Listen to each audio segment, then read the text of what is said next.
Ser podcast.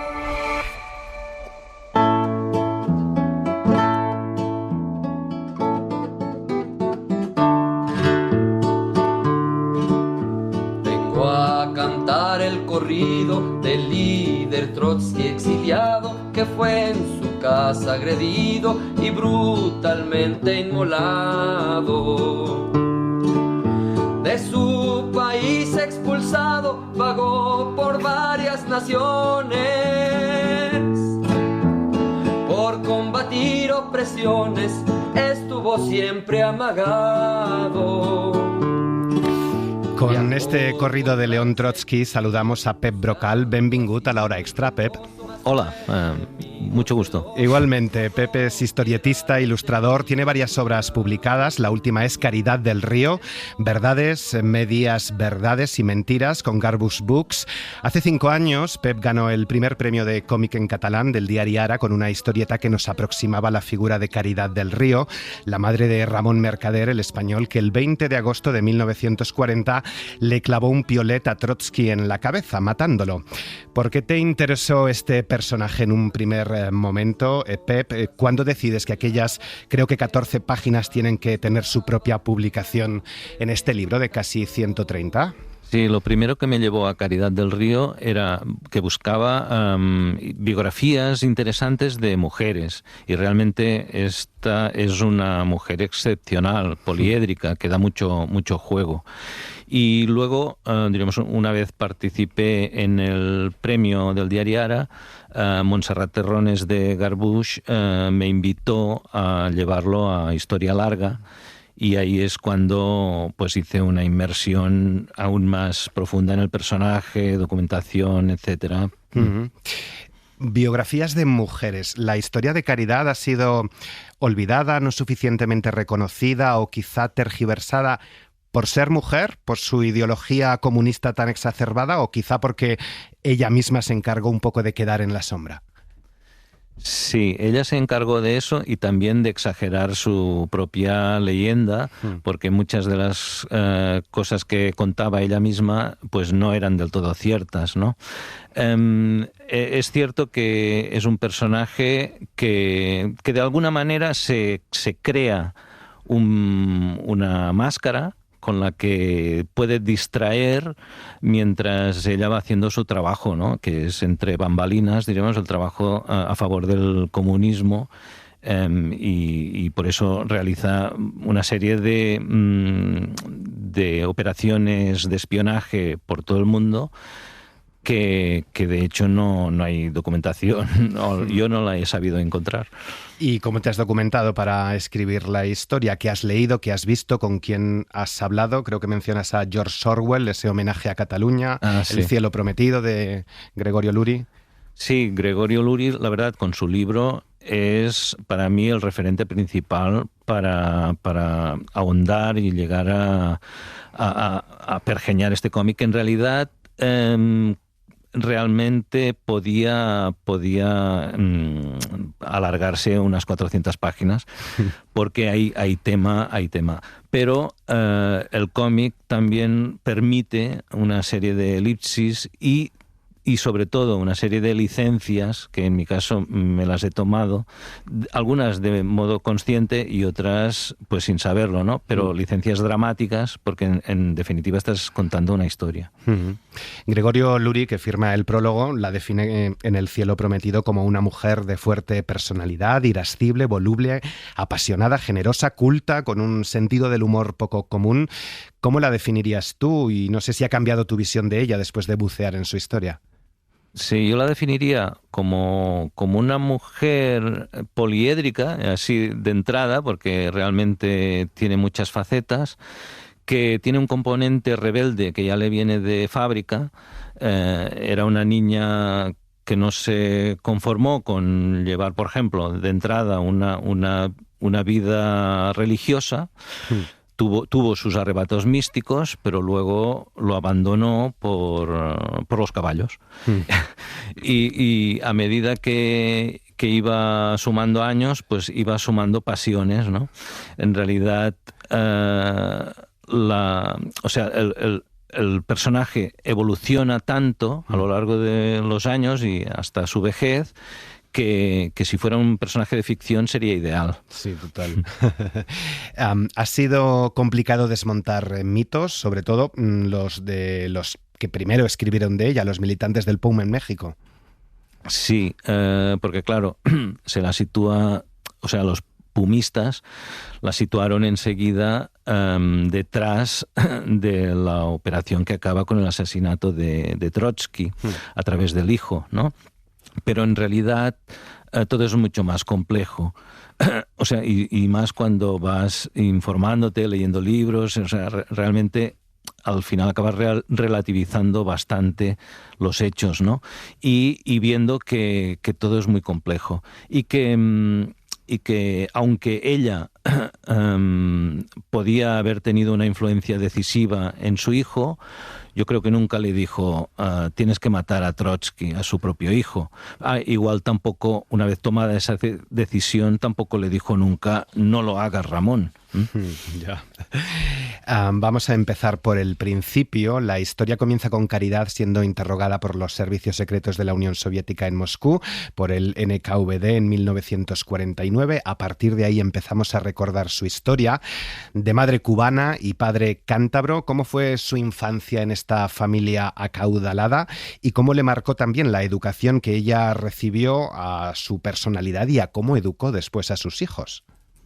Sí, claro, tenía una educación súper sólida. O sea, realmente hablaba inglés a la perfección, francés, español, catalán.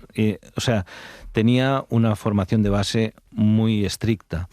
Y luego, al hacerse mayor y casarse con Pau Mercader, que es hijo de la burguesía industrial catalana, pues todo apunta a que será una señora de Sant Gervasi, una señora de la burguesía, de la alta burguesía de la ciudad. Pero ¿qué pasa? Que aparte de ser rebelde, no es feliz con su matrimonio, a su marido lo considera un pusilánime y además, a raíz de que el marido la interne en un hospital psiquiátrico, ella romperá ya con todo y será a partir de ahí que huirá, por decirlo así, a Francia, se instalará con su amor, un piloto de avión francés, y con sus hijos en Dax. Y ahí realmente la historia es muy larga, pero puede entenderse al morir su compañero que entre en una deriva autodestructiva y será el comunismo quien venga al rescate. Salvando las distancias mucho, por supuesto, esto que contabas me recordaba un poco al personaje de Francesca Johnson en Los puentes de Madison, una mujer con aspiraciones, con ambición, pero claro, casada como Caridad con un burgués decadente, pusilánime, un contable conservador y aburrido, pero un buen hombre.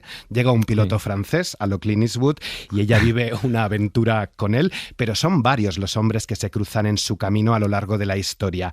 ¿Fue tan apasionada en lo personal como en lo político? ¿Podemos hablar de pasión o también fueron muchos caprichos? Yo creo que sí, que era una mujer que no hacía nada a medias.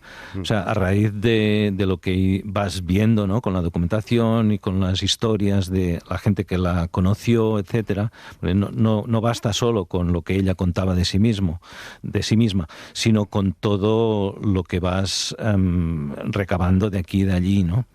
Era una mujer pasional. Ya digo, lo hacía todo de corazón y hasta el fondo.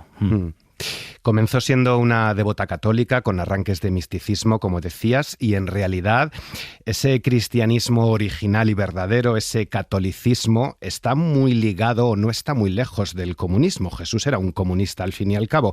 ¿Cómo le marcó la fe o la religión? ¿Cómo fueron evolucionando sus creencias?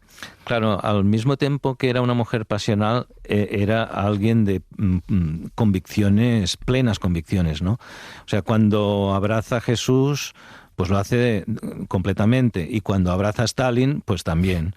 Es ese mismo resorte, digamos, que se pone en funcionamiento.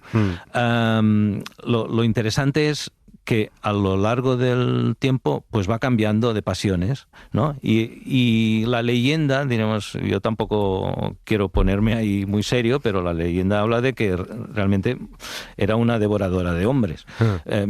O sea, que realmente hay muchas historias, se han contado muchas historias de ella. Claro, y también cómo se señalaba a las mujeres en otro tiempo, y bueno, todavía hoy, ¿no? Sí, claro, eso también hay que ponerlo en contexto, porque el mundo ha evolucionado, por suerte, diríamos, en este aspecto, y muchas de las cosas hay que leerlas en clave machista. Estuvo enganchada a la heroína, pasó por un manicomio, estuvo deprimida hasta que el comunismo la salvó. Me ha hecho mucha gracia una viñeta en la que se ve a su hijo Ramón subido a un cochazo, las ventajas del comunismo, dice.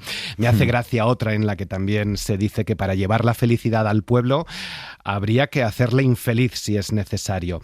Hay también muchas verdades, medias verdades y mentiras, prejuicios a la hora de hablar del comunismo, todavía hoy. Bueno, claro, es que esa es una opinión personal. O sea, el comunismo de base para mí tiene muchas cosas interesantes, diríamos, que hay que leerlas en positivo. Eso de la igualdad entre los hombres y las mujeres, diríamos, no sé, trabajar por el bien común, ¿no? Ahora, luego, cuando se lleva a la práctica, se demuestra que el factor humano es el que acaba estropeando el plan. ¿Qué peso tuvo Caridad en inventar la Olimpiada Popular de Barcelona, aquella alternativa a las Olimpiadas del fascismo de Hitler? ¿Y qué pensaría hoy Caridad de que España no participe en el blanqueamiento de Israel en Eurovisión y que haya quien pida también crear un festival paralelo?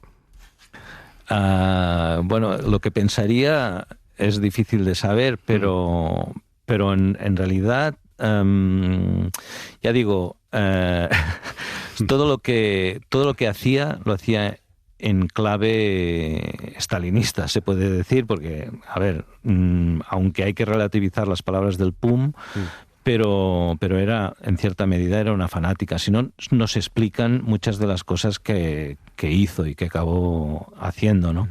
Ahora, el fanatismo iba dirigido a conseguir un mundo mejor, realmente, porque en ese momento se creía que el mundo mejor tenía que ser a imagen y semejanza de la URSS.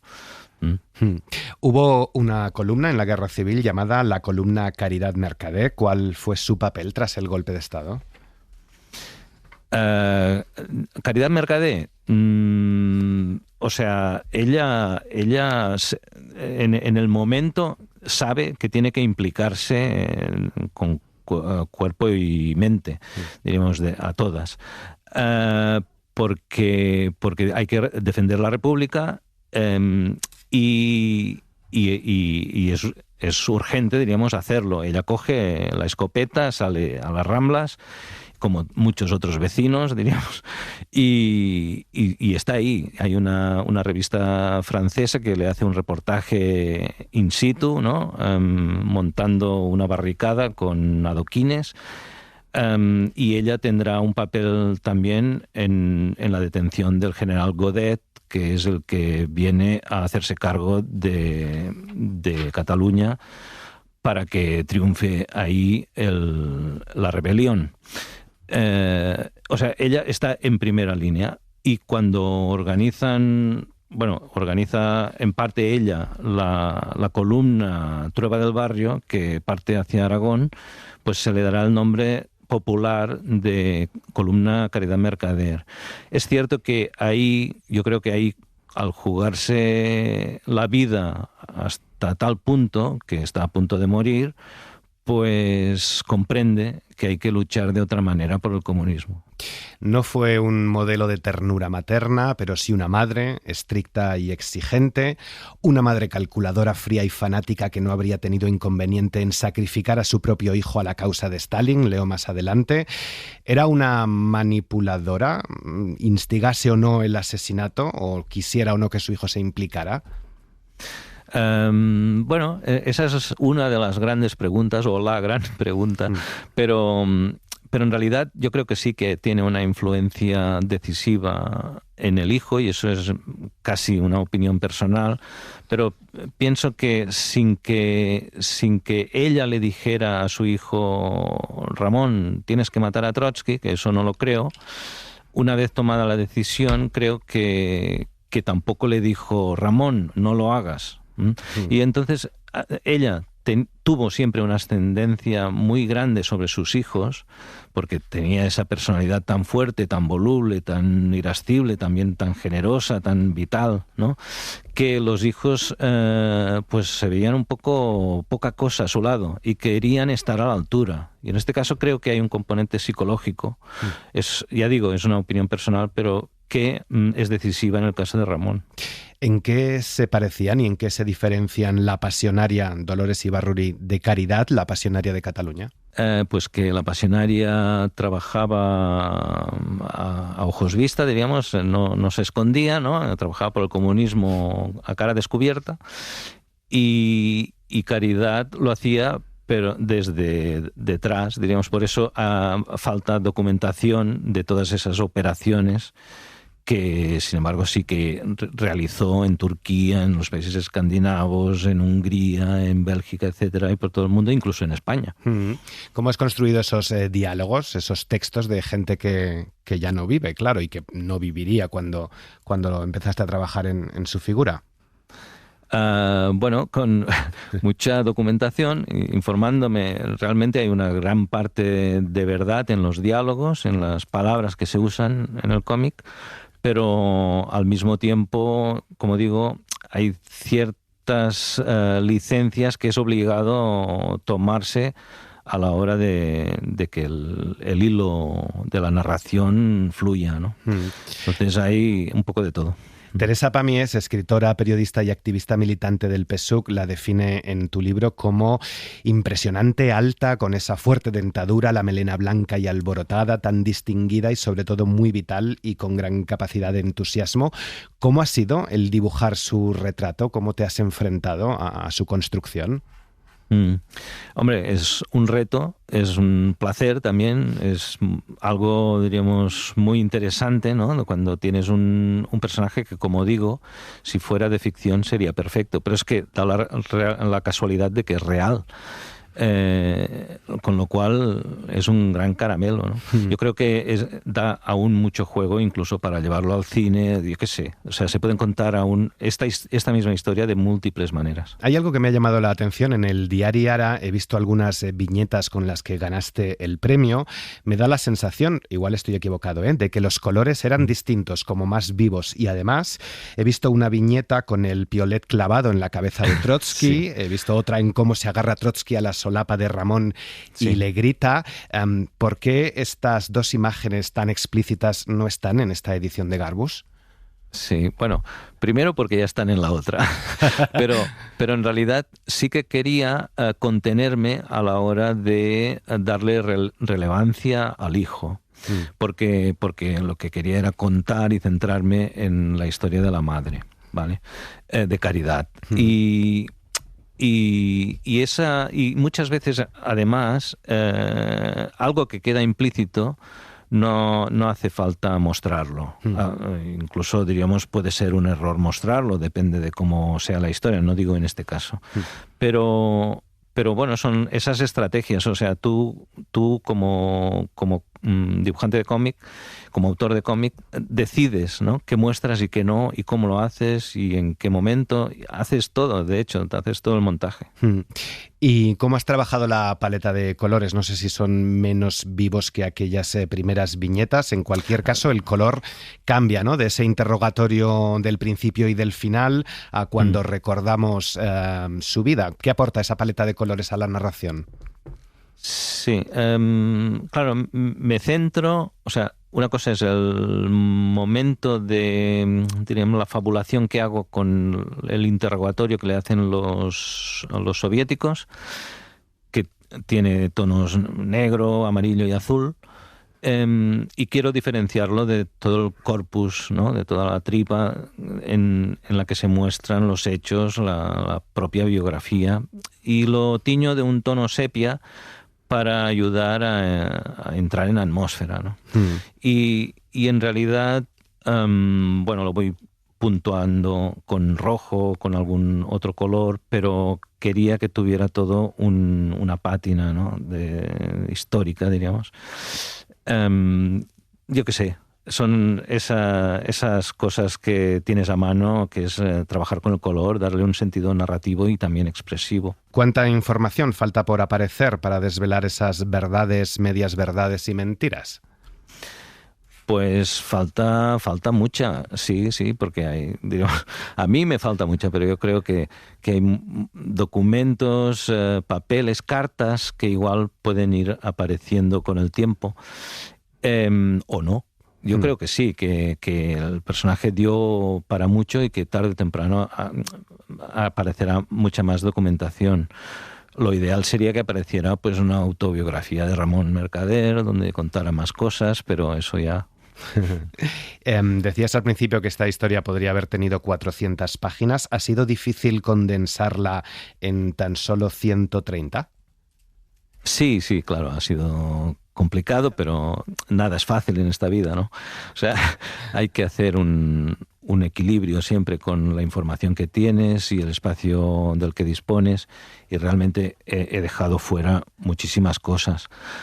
Es cierto que también he añadido, lo podréis ver en el libro, hay 5 páginas de notas al final que permiten, que no quería dejar olvidadas, pero tampoco quería meter con calzador en la historia, ¿no? Y sin embargo están ahí y pueden dar un punto de también una dimensión más ajustada de quién era este personaje y los otros personajes protagonistas.